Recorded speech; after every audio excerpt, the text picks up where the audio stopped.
ऐसे ही एक और कंपनी है एस्कॉर्ट्स, इसके नतीजे भी कल बाजार बंद होने के बाद आए और आप देख सकते हैं यहाँ पर 10% का अपमूव इस समय देखने को मिल रहा है। इन नतीजों पर बात करने के लिए हमारे साथ कंपनी के सीएमडी राजन नंदा जी जुड़ चुके हैं। नंदा साहब, स्वागत है आपका सीएनबीसी आवाज़ पर। सबसे पहले बहुत बहुत बधाई, काफ़ी अच्छे सेट ऑफ नंबर्स देखने को मिले हैं। मुनाफा करीब 3 गुना हो गया है, रेवेन्यू में 16% की उछाल देखने को मिली है। हाइलाइट्स बताइए क्या रहे इस तिमाही नतीजों के?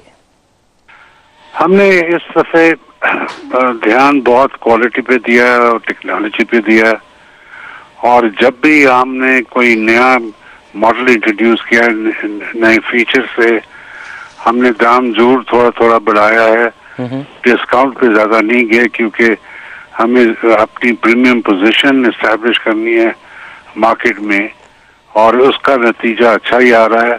हमारा इनकम बढ़ रहा है और दूसरी तरफ हम मटेरियल कॉस्ट को कम कर रहे हैं, मार्जिन्स बढ़ा रहे हैं, क्योंकि जब तक प्रॉफिटेबिलिटी और रिसोर्सेज कंपनी में ना बढ़ाएं, हम आगे की उन्नति हमारी इतनी बढ़िया नहीं हो सकती। दूसरी तरफ ये भी देखने को मिल रहा है कि बारिशें अच्छी हुई हैं और 17% अबव नॉर्मल है। बिल्कुल। और मॉइस्चर कितना आ गया है सॉइल में, और फार्मर्स कोई 24-25% फार्मर ने बीज अपना बो दिया है ज्यादा पिछले सीजन से।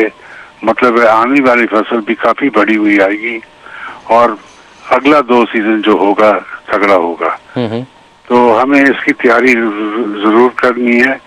और एक तो बहुत ही एबनॉर्मल फिनोमेना है कि इस दफे कमोडिटी प्राइसेस काफी बढ़ी हुई है। बिल्कुल। आप गेहूं के दाम देखिए, धान के दाम देखिए, कोई चीज भी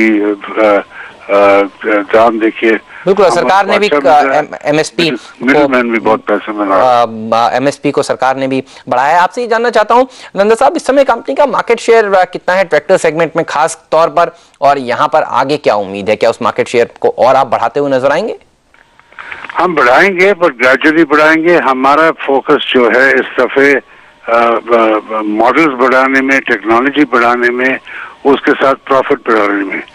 मैं समझता हूँ सबसे ज्यादा फोकस होना चाहिए प्रॉफिट बढ़ाने में। और आप अपना हमारा कर्ज जो देख लीजिए, कंपनी का 0.28 है, उसको और नीचे लाएंगे और कंपनी की स्ट्रेंथ करेंगे, स्टेक होल्डर के प्राइस को इम्प्रूव करेंगे। जो स्टेक होल्डर हमारे शेयर होल्डर्स जो हैं, उनको भी बेहतरीन रिटर्न मिले और शेयर प्राइस बढ़े। मार्केट शेयर बढ़ेगा जरूर, और वो बढ़ेगा। अभी तो हमारा 12% है, हमने आगे देखा है कि 20 के थोड़ा कम 16-17% अगले 2 साल में पहुंच जाएंगे। नंदा साहब, इंटरेस्ट कॉस्ट पर भी आपने तेजी से काम किया है, वो भी घटता हुआ नजर आया है। करीब 23.7 करोड़ रुपए से 20 करोड़ रुपए के आसपास इंटरेस्ट कॉस्ट पहुंच गया है। यहाँ से और कितना नीचे ये जा सकता है? खासकर इस तिमाही में कितना और गुंजाइश है इसे घटाने की?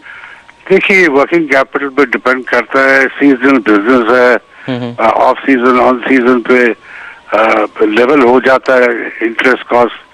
पर वो कहते हैं ना अपने इंग्लिश में, once a borrower always a borrower. ये तो नहीं है कि हम बिल्कुल कर्ज के बिना कंपनी चलाएं। बिल्कुल, कर्ज जरूरी है, होना भी चाहिए, बट हेल्दी रेशियोज होने चाहिए। बिल्कुल नंदा साहब, लेकिन आपके अगर ऑटो एंसिलरी डिवीजन की बात करें, उस कारोबार की, उस सेगमेंट की बात करें, कंस्ट्रक्शन इक्विपमेंट सेगमेंट की बात करें, वहां क्योंकि एनवायरनमेंट वीक है, तो वहां पर भी कुछ खास अच्छा प्रदर्शन नहीं है। कब तक आपको एनवायरनमेंट में सुधार देखने को मिल सकता है, और ये दोनों सेगमेंट्स में कब तक सुधार देखा जाएगा? देखिए, कंस्ट्रक्शन में तो आ ही जाएगा। आप आने वाले वक्त पे देख लीजिए कि हमारा मुनाफा भी बढ़ेगा और बिजनेस की ग्रोथ भी आएगी, क्योंकि हमारी क्रेन्स मार्केट में भी है नंबर 1, और काफी नई चीजें हम ला रहे हैं, उससे सेल बढ़ेगी। बट कंस्ट्रक्शन काफी मार खा गई है इस रिसेशन में, डिमांड भी बहुत गिरी हुई है, वो भी चढ़ेगी। और ऑटो सेक्टर में आपको पता है क्या हाल है। बिल्कुल, और ये हाल कब तक सुधरेगा यही जानना चाहते हैं, क्योंकि आपकी कंपनी नहीं, बाकी ऑटो एंसिलरी कंपनीज का भी काफी खराब प्रदर्शन है आपका, क्योंकि ट्रैक्टर अच्छा कर रहा है तो नतीजे अच्छे दिख रहे हैं, लेकिन ऑटो एंसिलरी सेक्टर और सेगमेंट कब तक ग्रो करता हुआ नजर आएगा, क्या अपेक्षा है आपकी? मैं इसका कुछ ज्यादा नहीं कह सकता, ये क्रेडिट पॉलिसी पे डिपेंड करता है, पेनिट्रेशन मार्केटिंग कि हम रूरल एरियाज में कितनी पेनिट्रेशन कर सकते हैं। डिमांड तो काफी गिरा हुआ है और ऐसी नहीं है कि डिमांड सप्लाई में बहुत ज्यादा गैप है, तो market revival is gonna be slow. चलिए, धन्यवाद नंदा साहब आज समय निकालकर CNBC आवाज पर आने के लिए और कंपनी का आउटलुक हमसे शेयर करने के लिए। यहाँ पर नंदा साहब साफ तौर पर कहते हुए कि इंटरेस्ट कॉस्ट और घटता हुआ नजर आएगा और नतीजे यहाँ से और सुधार की अपेक्षा। हालांकि वो ये कह रहे हैं कि यहाँ पर ऑटो एंसिलरी सेगमेंट में दबाव आगे भी देखने को मिल सकता है, लेकिन कंस्ट्रक्शन इक्विपमेंट सेक्टर और सेगमेंट इनका अच्छा प्रदर्शन करता रहेगा। एस्कॉर्ट्स शानदार नतीजों के दम पर देखिए करीब 10.5% ऊपर कारोबार कर रहा है और याद दिला दूं कल भी इसमें 3% तक का अपमूव क्लोजिंग बेसिस पर देखने को मिला था। वक्त हो गया एक छोटे से ब्रेक का। ब्रेक के बाद हम सामने लेकर आएंगे पोजीशनल मुकाबला।